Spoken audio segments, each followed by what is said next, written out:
Bonjour à toutes et à tous. Merci d'être avec nous ce midi, encore une fois, là, pour un nouvel entretien Mail Impact. Comme vous avez pu le constater, aujourd'hui, on discute de comment accueillir un nouvel ou une nouvelle intervenante, en fait, à la clinique avec Mail. Je vais juste ouvrir ma caméra comme ça. Aujourd'hui, avec moi sur la ligne, j'ai mes collègues Nicole Guevara. Nicole, là, qui est spécialiste en soutien technique chez nous, avec laquelle vous avez probablement eu l'opportunité de discuter là, si vous avez eu affaire au service de support à la clientèle. Puis, j'ai également mon collègue Yannick Descaries-Lachapelle, qui est spécialiste en déploiement. Yannick et Nicole, aujourd'hui, vont animer en fait le webinaire, puis vous présenter un petit peu les meilleures pratiques. Donc, c'est eux qui sont souvent exposés à des questions parfois là, des nouveaux utilisateurs. Ils vont être en mesure de vous présenter là, certains trucs et astuces. Puis, bien entendu, en arrière-plan, j'ai ma collègue Alice Janda, là, qui est responsable de produit, qui va se faire un plaisir de répondre à vos questions. D'ailleurs, là, avec l'outil qu'on utilise, là, qui est GoToWebinar, vous avez la possibilité de poser des questions dans un chat. Puis à ce moment-là, Alice fera un plaisir d'y répondre. Puis on va avoir une période de questions également à la fin, là, où on reviendra peut-être sur certaines questions qui ont été posées. Pour vous mettre un petit peu en contexte, on se rend compte que beaucoup d'entre vous, là, vous évoluez dans des cliniques qui ont beaucoup de succès, là, visiblement, dans leurs activités. Puis, en fait, ça a pour effet de faire en sorte, j'imagine, que votre recrutement se passe bien. On remarque là, que vous accueillez régulièrement des nouveaux intervenants dans vos rangs, que ce soit des cliniciens ou du personnel administratif. En fait, aujourd'hui, ce qu'on voulait vous présenter, c'est vraiment les meilleures pratiques en lien avec l'accueil des nouveaux intervenants des nouveaux intervenants à la clinique, en fait. Puis, bien qu'on sache que Mail, c'est un outil qui est somme toute assez intuitif, on se rend compte qu'une formation puis un soutien adéquat là, en début d'utilisation avec Mail, c'est en fait le prédicateur numéro 1 de réussite avec l'outil. Puis, c'est également ce qui va faire en sorte que les gens par la suite vont apprécier là, leur expérience avec l'outil, puis qui vont bénéficier vraiment là, des optimisations que Mail vous propose en fait là, dans votre travail à tous les jours. Donc, au niveau de l'ordre du jour aujourd'hui, au départ, ma collègue Nicole va se concentrer sur les rudiments du module administration. Donc, on va regarder avec vous les meilleures pratiques au niveau de la création d'utilisateurs dans Mail, s'assurer que tout le monde ait les bons outils et ainsi de suite. Par la suite, avec mon collègue Yannick, on va faire le tour là, des meilleurs guides qui sont disponibles dans la section Aide Mail, qui est la base de connaissances. On a d'ailleurs une nouveauté là, qui va vous permettre, encore une fois, de faciliter l'accueil de vos collègues à la clinique. Puis finalement, vers la fin, on fait un petit récapitulatif avec un topo là, sur les erreurs à éviter en début d'utilisation avec Mail. Puis bien sûr, à la fin, on revient avec les questions et les réponses. Donc, sans plus attendre, je laisse la parole à ma collègue Nicole. Puis Nicole va nous présenter un petit peu là, justement là, les rudiments du module administration dans Mail. Je vais aller dans notre environnement démonstration, dans le fond, pour vous expliquer plus ou moins les étapes qu'on doit faire pour créer un nouveau compte. Je tiens à mentionner que c'est normal que pas tout le monde ait accès à l'onglet administration. La plupart du temps, c'est le personnel administratif et des fois le médecin responsable des cliniques. Donc, on va commencer. Je suis dans l'onglet administration et je vais aller dans la section des utilisateurs et je vais cliquer sur le plus qui m'amène à la création de nouveaux employés. Donc, à ce moment-là, on a le choix entre un compte clérical et un compte clinique. Le compte clérical est différent du compte clinique dans le fond parce qu'on n'a pas accès aux notes cliniques quand on a un compte clérical. Et puis, aujourd'hui, on va créer un compte clinique. Donc, on a l'outil de rechercher la personne dans le bottin. Aujourd'hui, je vais prendre l'exemple de Dr. Yves Gagnon, qui, dans le fond, utilise Mail. Et puis là, en choisissant Dr. Gagnon de la liste, je vais cliquer sur Créer un compte clinique. À ce moment-là, toutes les informations qu'on vient voir à l'écran sont importées dans la création du utilisateur. Et puis, tout ce qui nous reste à remplir, ça serait le courriel du médecin. Donc, dans ce cas-là, je vais mettre info.info.com et je vais cocher OK pour contacter. Dans le fond, ça nous permettrait de réinitialiser le mot de passe avec le courriel. Comme vous pouvez voir dans cette section-là de la démographie, il n'y a plus de champs en rouge. Les champs en rouge, dans le fond, qu'est-ce qui nous indique, c'est que cette information-là est obligatoire avant de sauvegarder le nouveau utilisateur. Donc, comme vous pouvez voir, le préfixe, le prénom, le nom de famille du médecin sont déjà indiqués, ainsi que le sexe, le titre et le numéro de téléphone. Donc, si on continue à la configuration, on commence avec l'identifiant puis le mot de passe. Nous, on suggère la plupart du temps aux cliniques d'utiliser la première lettre du prénom et le nom de famille. Le mot de passe temporaire, on peut mettre 1, 2, 3 ou AAA. De toute façon, l'utilisateur à la première connexion va pouvoir changer ses mots de passe. Si on descend un peu plus, on a l'option de mettre une date de début d'utilisation ainsi que la date de fin. Normalement, c'est quand les administrateurs créent des comptes avant que la personne commence à travailler à la clinique. Ou sinon, la date de fin nous permet aussi de désactiver le compte à une date précise sans avoir à se rappeler puis aller dans l'onglet pour désactiver le compte. Si on descend un peu plus, dans les options d'impression, c'est vraiment les options de base qui sont déjà sélectionnées. Donc, il n'y a pas de changements à faire dans cette section-là. Si on va à la dernière partie de configuration, on a les paramètres d'accès, donc les paramètres les plus importants. On commence avec les groupes. Des fois, il y a déjà des groupes créés pour les infirmières, pour les médecins, pour le personnel. Donc, on peut indiquer le groupe que la personne doit recevoir les communications. Donc, dans ce cas-là, je vais mettre Dr Gagnon dans le groupe de personnel médical. Par la suite, on va continuer avec les sites. Donc, si la personne va juste travailler dans un site ou dans plusieurs sites, on va les indiquer dans cette section-là. Et puis, on va continuer dans les permissions, qui, dans le fond, sont les onglets qu'on voit ici en haut.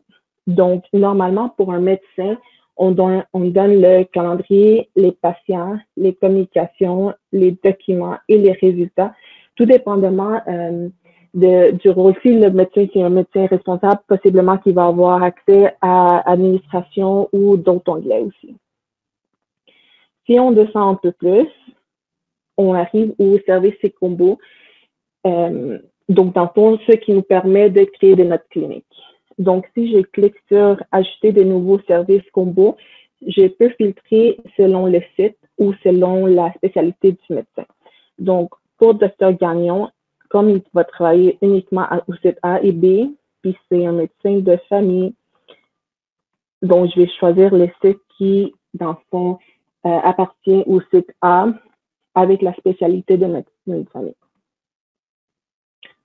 Si on continue le troisième onglet, donc la pratique, le numéro de permis de Dr Gagnon est déjà inscrit parce qu'on l'avait importé quand on a importé les informations du bottin. Et l'organisation émettrice, donc le Collège des médecins, est déjà indiqué.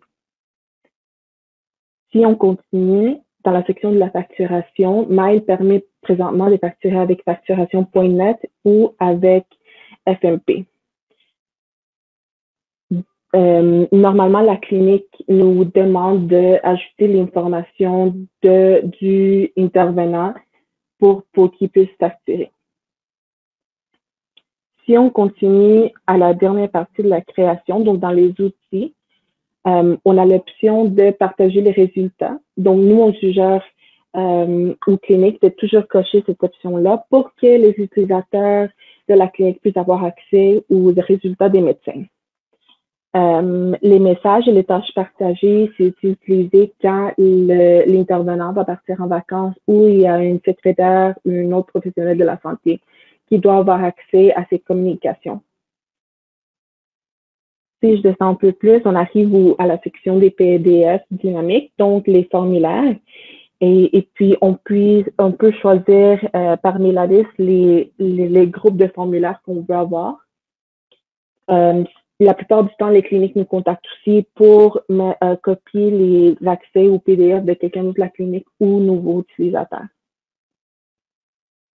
Et on arrive à la dernière partie de la création, donc les textes cliquables qui sont des gabarits de notes pour rédiger la note pour les intervenants. Normalement, Mail offre une série de textes cliquables de base, mais des fois, il y a des intervenants de la clinique qui ont des textes cliquables personnalisés.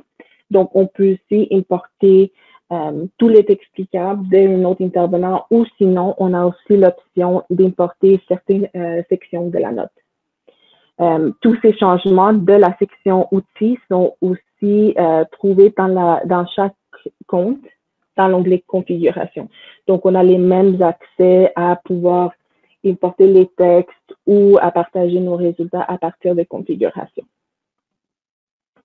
Et par la suite, on sauvegarde l'utilisateur et on peut donner le nom d'utilisateur et le nom de mot de passe au nouveau médecin ou nouveau intervenant de la clinique. Donc, Charles, je te laisse la parole pour la suite. Super, ben merci beaucoup, Nicole. Comme vous avez pu voir, c'est possible là, pour les administrateurs de clinique de vraiment configurer leur compte. Il y a certaines particularités, comme Nicole vous a montré, à ne pas oublier, qui soit au niveau de la, disons, de l'attribution des services au niveau des comptes ou des différents outils là, qui vont permettre à nos nouveaux utilisateurs de bien configurer leurs notes.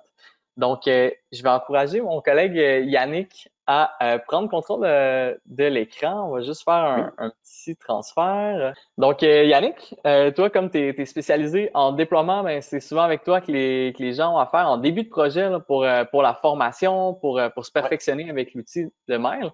Donc, on va bénéficier un petit peu là, de ton expertise. Si tu veux nous présenter vraiment là, les meilleurs guides qui se retrouvent dans AidMail, qui sont accessibles en fait à tous les utilisateurs là, de manière autonome, puis qui vont permettre aux gens de vraiment se familiariser avec l'outil, puis d'être rapidement, disons, efficace là, avec Mail.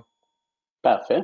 Avant de débuter dans la base de connaissances, on va retourner au niveau de comment accéder à la base de connaissances AidMail. À partir de votre environnement, vous avez le bouton plus bas qui s'appelle AidMail qui permet d'accéder justement à la base de connaissances qui a été déjà créée là, il y a quelques mois. Parce que comme vous savez, pour tout système informatique, dont des DME, c'est toujours important d'être à jour avec les nouvelles fonctionnalités. De là, la création du guide d'utilisation. Pour les nouveaux utilisateurs qui n'ont pas eu la chance de bénéficier d'un spécialiste en déploiement sur place pour faire les ateliers de formation ou encore l'accompagnement clinique, souvent la problématique, c'est que ces gens-là ne sont pas équipés à savoir sur quoi ils doivent s'orienter pour faire leur apprentissage de Mail. Fait que plus bon, on a créé la section plus sur l'écosystème Mail qui contient la trousse de démarrage. Fait que la trousse de démarrage, c'est une section de AidMail qu'on peut partager à partir d'une adresse courriel des nouveaux utilisateurs qui contient là, du matériel vidéo, des guides ou encore nos fameux exercices dirigés qui permettent d'orienter la pratique en lien avec l'utilisation du nouveau DME, autant pour le volet médical que clérical. Pour ceux qui ont un peu plus de difficultés à s'auto-former, étant donné qu'ils n'ont pas eu accès aux spécialistes en déploiement sur place, il y a la possibilité d'aller dans la section demande de formation pour avoir accès à des formations additionnelles qu'on peut commander. Fait que le formulaire ressemble à ça ici, qu'on peut aller choisir quel type de service qu'on veut et de venir le commander afin là, de faciliter la transition pour nos nouveaux utilisateurs. Donc, grosso modo, on a accès vraiment à une liste complète de tout besoin là, en termes de formation.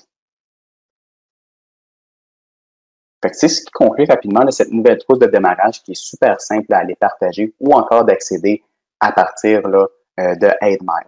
Excellent, merci Yannick. Puis cette trousse de démarrage-là, encore une fois, on vous encourage à aller la consulter. C'est vraiment ce qui permet à vos nouveaux utilisateurs, puis même, peut-être ce qui est recommandé, c'est lorsque vous accueillez du nouveau personnel en clinique, lorsque vous leur partagez dans tous les cas leurs accès à Mail avec leur nom d'utilisateur, leur mot de passe, c'est important de leur permettre, là, en fait, de leur envoyer le lien vers la trousse de démarrage. Puis les gens là, qui prennent vraiment le temps de regarder les différentes vidéos, de peut-être faire les exercices dirigés, puis de regarder les guides, c'est pas quelque chose qui va nécessiter là, des jours et des jours de travail. On parle plutôt de quelques heures, mais c'est vraiment ce qui va leur permettre de se familiariser avec l'outil, là, bien entendu. Donc, pour faire un retour sur tout ça, on va, juste en terminant, on va regarder un petit peu là, les erreurs à éviter en début d'utilisation. Encore une fois, avec l'aide de mes collègues là, Yannick et Nicole qui ont un petit peu l'expérience là, avec les différents utilisateurs, on a répertorié certaines erreurs qu'on remarquait là, fréquemment en début d'utilisation avec Mail. Puis aujourd'hui, on vous en fait part, mais on vous donne aussi là, quelques petits trucs là, pour vous permettre d'éviter ces erreurs-là puis de faciliter la transition là, de vos nouveaux utilisateurs. Donc, le premier élément qu'on voulait vous présenter, c'est qu'on se rend compte parfois lors des appels au support ou ou d'autres interactions avec nos utilisateurs que lors de leur début en clinique, certaines personnes sont un petit peu laissées à eux-mêmes, là. Donc, Yannick, peut-être nous donner quelques trucs là, à ce niveau-là pour faciliter l'accueil de nos cliniciens. Parfait. Fait que le premier point qu'on mentionne, c'est en lien avec l'encadrement par la clinique d'accueil et les supervisateurs. Souvent, en début de projet, ce qui est optimal, c'est de cibler des gens qui vont donner nos supervisateurs ou utilisatrices qui vont justement permettre d'aller accueillir ces nouveaux utilisateurs-là et leur partager les bonnes pratiques. Parce que même si les gens réussissent à s'auto-former, parfois, il y a des gens que c'est un peu plus difficile pour eux d'aller apprendre un système, ils sont moins à l'aise avec tout ce qui est technologique. Aussi, d'un autre point de vue, quand on a un spécialiste en déploiement lors de la formation et de l'encadrement, de l'accompagnement, il y a souvent des décisions qui sont prises par rapport à l'utilisation de certaines sections de mail qui ne sont pas partagées à partir d'une base de connaissances. Fait que si jamais vous avez la chance de faire des petites rencontres avec ces super utilisateurs-là, en groupe, soit individuel ou avec un groupe de nouveaux utilisateurs, pour partager ces bonnes pratiques-là. Ça va permettre de limiter une mauvaise utilisation et en même temps, un utilisateur qui est impliqué, ça va créer une synergie au niveau de la clinique, puis ça va faciliter l'adoption pour ces nouveaux utilisateurs-là, au lieu qu'ils se sentent délaissés, puis d'apprendre de A à Z un nouveau système qui peut être plus ou moins compliqué pour eux. Encore une fois, initiation à la base de connaissances. Pour tout ce qui est aspect plus technique au niveau de l'utilisation, très important d'aller partager ces liens et de même favoriser l'utilisateur à s'aventurer dans la base de connaissances au complet. Sinon, la section formation additionnelle, s'il y a un besoin précis d'accompagner quelqu'un sur place ou à distance. Et encore une fois, notre super équipe de support à la clientèle qui est disponible 24/7 pour aider pour vos nouveaux utilisateurs ou encore les utilisateurs actuels de la clinique.